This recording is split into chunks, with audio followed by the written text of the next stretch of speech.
Hello friends, आज हम पढ़ेंगे इतिहास में सबसे खतरनाक सैनिक कौन था।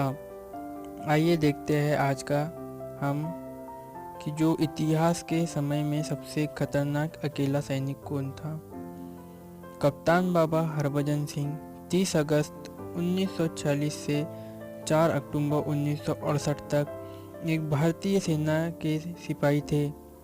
उन्हें भारतीय सेना के सैनिकों द्वारा नाथुला का नायक कहा जाता है, जिन्होंने उनके सम्मान में एक मंदिर भी बनवाया है। उन्हें विश्वासियों द्वारा संत का दर्जा दिया गया है, जो उन्हें बाबा संत पिता के रूप में जानते हैं। सिक्किम राज्य और तिब्बत स्वायत्त क्षेत्र के बीच नाथुला और चीन भारतीय सीमा के आसपास तैनात उनके कई वफादार, मुख्य रूप से भारतीय सेना के जवानों का मानना है कि उनकी आत्मा अमानवीय उच्च ऊंचाई वाले इलाके में हर सैनिक की रक्षा करती है। माना जाता है कि वह मरने के बाद भी सैनिकों की रक्षा करते हैं।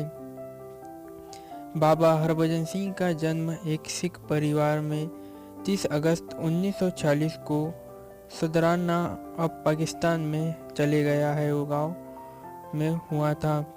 उन्होंने अपनी प्रारंभिक शिक्षा गांव के एक स्कूल में पूरी की और फिर मार्च 1965 में पंजाब के पट्टी के DAV हाई स्कूल से मैट्रिक किया।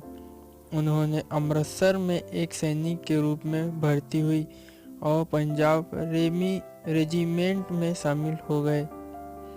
वह 1968 में पूर्वी सिक्किम, भारत में नाथुला के पास शहीद हुए थे।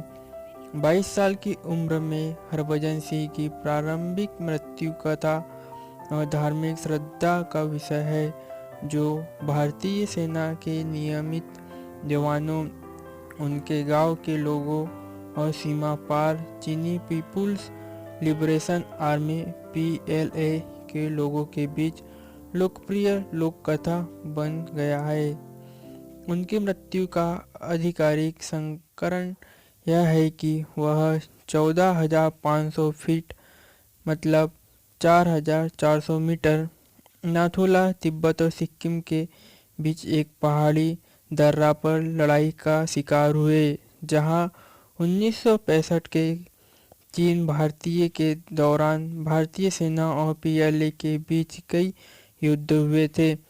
पौराणिक कथा के अनुसार सिद्ध एक दूरस्थ चौकी में आपूर्ति ले जाने वाले खच्चरों के एक स्तंभ का नेतृत्व करते हुए एक ग्लेशियर में डूब गया।